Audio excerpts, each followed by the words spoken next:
Imagine the world suddenly went silent. No notifications. No background music. No low hum of machines.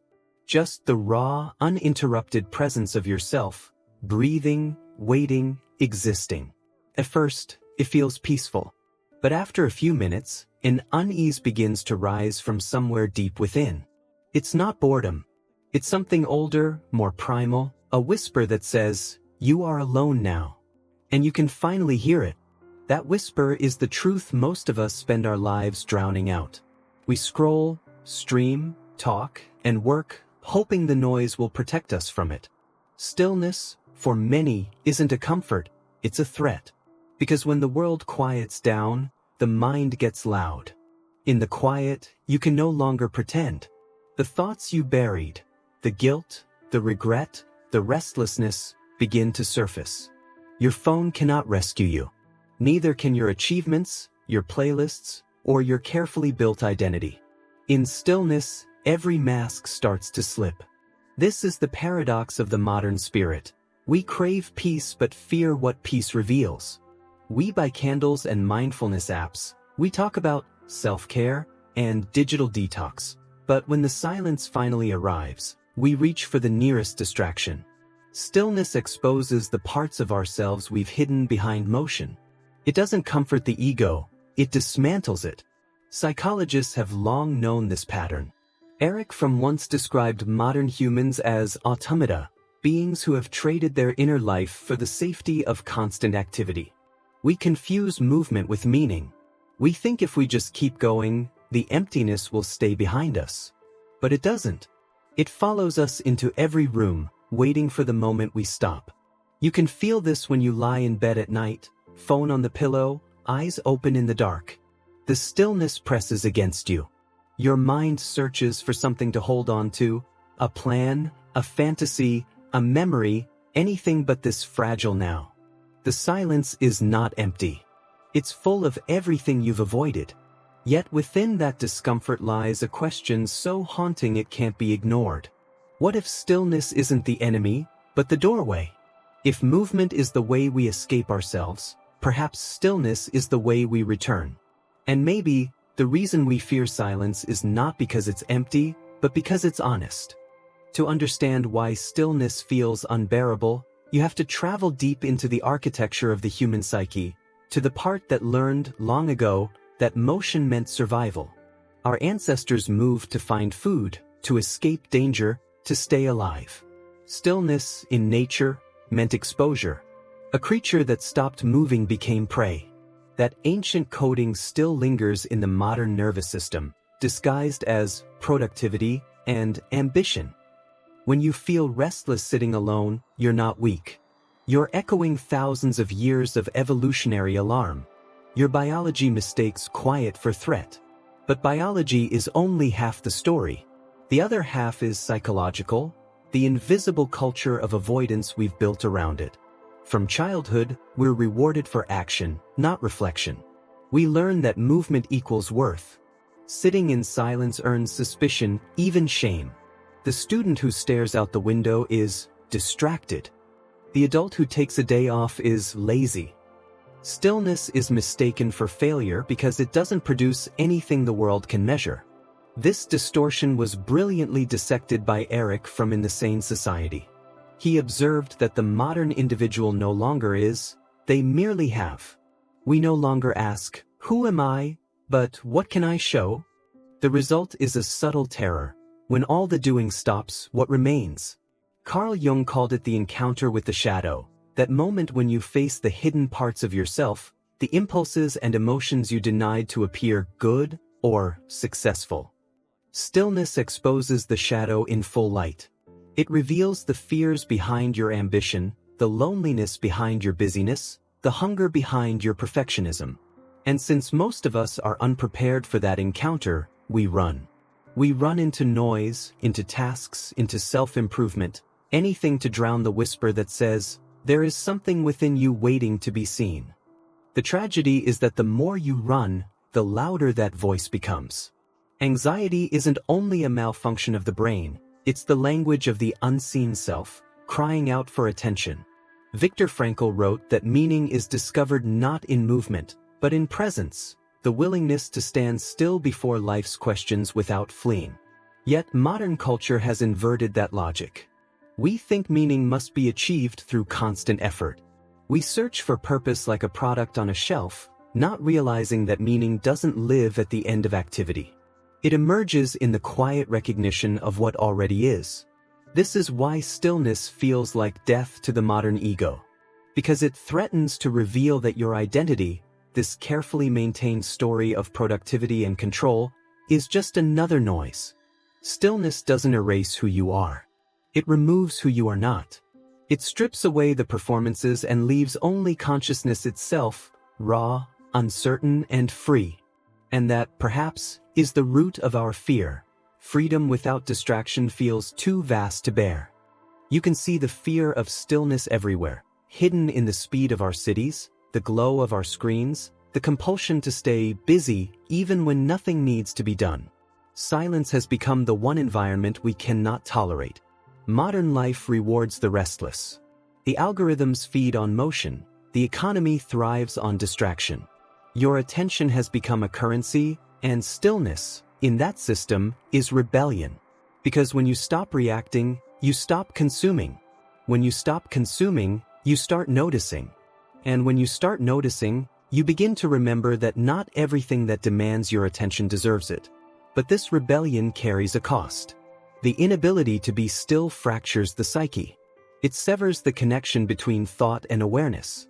Without stillness, reflection dies, and with it, the sense of inner coherence that gives life meaning. Psychologists call this cognitive fragmentation, the mind scattered across endless stimuli, incapable of resting long enough to integrate experience. The result is an epidemic of low-grade panic, masked as productivity. You scroll for relief and feel more anxious. You work harder and feel emptier. You rest but cannot relax. The machine of the world hums through your nervous system, even when you're alone. The philosopher Byung-Chul Han calls this the burnout society, a civilization that drives itself not through external oppression, but through internal compulsion. We no longer need tyrants, we have our own expectations. You push yourself because you fear what will surface if you stop.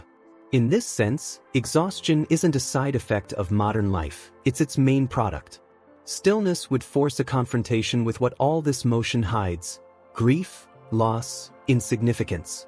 In quiet, you might notice how fragile everything feels. You might realize how little control you actually have. You might hear the echo of a deeper question: why am I doing all this? That's the question most people can't afford to ask. Because to ask it is to risk dismantling the life built on not asking.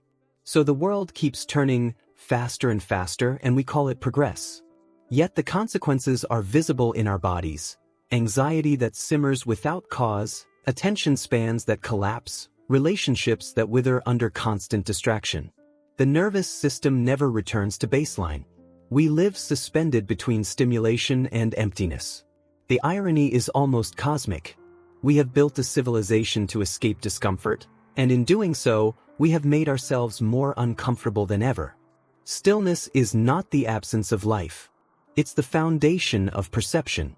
Without it, you cannot feel the depth of anything. Not love, not grief, not joy. Everything becomes surface level, instantly replaced by the next thing.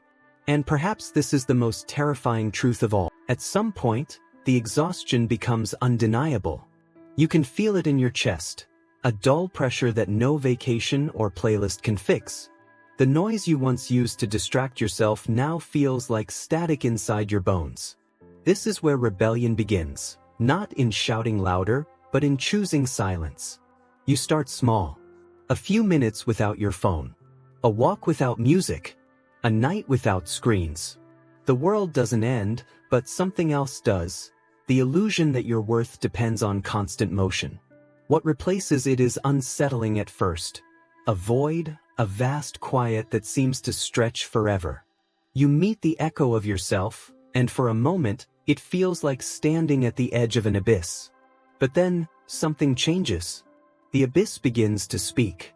You start noticing the rhythm of your breath, the faint hum of your thoughts, the strange peace that hides beneath discomfort.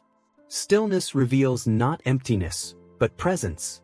It's not the absence of life, it's life unfiltered. Carl Jung once said that people will do anything, no matter how absurd, to avoid facing their own soul. Yet when you finally face it, you realize it was never a monster, only a child waiting to be seen. This is the quiet revolution, to stop running from yourself and sit in your own company as if it were sacred. The world will tell you this is a waste of time. It will demand productivity, proof, evidence of progress. But the deepest forms of growth are invisible. Stillness is not an act of withdrawal. It's an act of defiance against a system that feeds on your distraction. To be still in a world that never stops is a radical gesture, a reclaiming of inner sovereignty. Through stillness, you begin to remember how to listen, not just to the external world, but to the subtle voices within: intuition, conscience, wonder. These are the parts of you that modern life has drowned out. They don't shout. They whisper. And you can only hear them when you stop. The rebellion of stillness doesn't end in isolation. It awakens compassion. Once you've faced your own inner chaos, you start to recognize it in others. The panic behind their smiles, the fatigue behind their ambition. You stop judging and start understanding. Silence becomes empathy in motion. In time, you realize that the real noise was never outside of you. It was the echo of a restless mind, terrified of its own depth. And the moment you embrace stillness, that echo dissolves into something vast and unnameable. That is freedom, not the freedom to do whatever you want, but the freedom to no longer need to escape yourself. When the noise finally fades, what remains isn't emptiness, it's truth. You begin to understand that stillness was never the absence of life, but the purest form of it. Beneath all the motion, beneath the chase for meaning and validation, something timeless was waiting: awareness itself. This awareness doesn't need improvement. It doesn't demand success. It simply sees. It watches the waves of thought and emotion rise and fall without clinging to them. In stillness, you realize that peace was never something to be earned. It was what you lost while trying to be someone. You start to notice how the smallest moments expand when you stop hurrying through them. The sound of rain becomes symphonic. The morning light feels like a quiet blessing. Even your pain, when faced without resistance, softens into understanding. You see that what you called emptiness was actually space, the space where life breathes, where meaning begins. In this space, identity loosens its grip. You stop performing for an invisible audience. You no longer need to prove your worth by movement, production, or noise. The stillness you once feared becomes your teacher. It shows you that the soul doesn't grow by doing more, but by being less distracted. Nietzsche once warned that he who fights with monsters should see to it that he himself does not become a monster. The same truth applies here. In fighting the chaos of the world, you risk becoming chaotic yourself. Stillness is how you remember you are not the storm. You are the sky that holds it. Modern life will keep tempting you to move faster, to fill every pause, to scroll through every silence. But the rebellion now is quiet. It's in choosing to stop, to breathe, to listen. Because the person who learns to be still in a restless world becomes untouchable. Not indifferent, but unshaken. And when you finally sit in that stillness long enough, you discover something unexpected: love. Not the sentimental kind, but a deeper form of connection.